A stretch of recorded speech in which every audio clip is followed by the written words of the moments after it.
आज म तपाईहरूलाई कफीको बिउ उचित तरिकाले कसरी रोप्न सकिन्छ भन्ने विषयमा जानकारी दिँदैछु।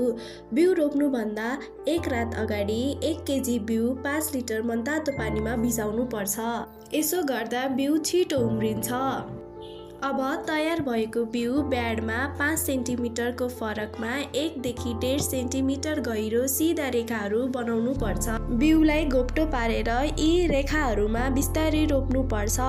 बिउलाई सिधा राख्नुभन्दा गोप्टो पार्दा राम्रोसँग जराको विकास हुन्छ। बिउ रोपेपछि बालुवा वा माटोको मिश्रणले बिउ पुर्नुपर्छ।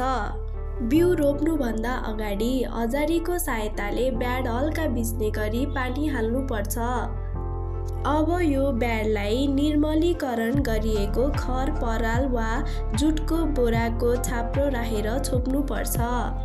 निर्मलीकरण भन्नाले कृषि कार्यमा प्रयोग हुने सामग्री, माटो, बिउ, ब्याड वा उपकरणहरूलाई सफा गरी तिनमा रहेको हानिकारक जीवाणु जस्तै ब्याक्टेरिया, ढुसी, भाइरस आदि नष्ट गर्ने प्रक्रिया हो। यसले बिरुवालाई रोग लाग्नबाट जोगाउँछ र स्वास्थ्य बेर्ना उत्पादन गर्न मद्दत गर्छ।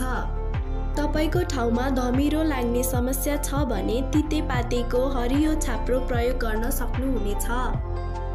र यदि 7 बाइ 11 इन्चको पोलिब्याग छ भने बालुवा वा माटो मिश्रण भरेर 2 वटा कफीको बिउ रोप्नुपर्छ। बेर्ना उम्रेपछि एउटा राम्रो र बलियो बेर्ना राख्नुपर्छ र कमजोर बेर्नालाई हटाउनुपर्छ। यो थियो बिउ रोप्ने सही तरिका। यदि तपाईले यी कुराहरूलाई ध्यान दिनुभयो भने तपाईले पक्कै पनि स्वास्थ्य बेर्ना उत्पादन गर्न सक्नुहुनेछ।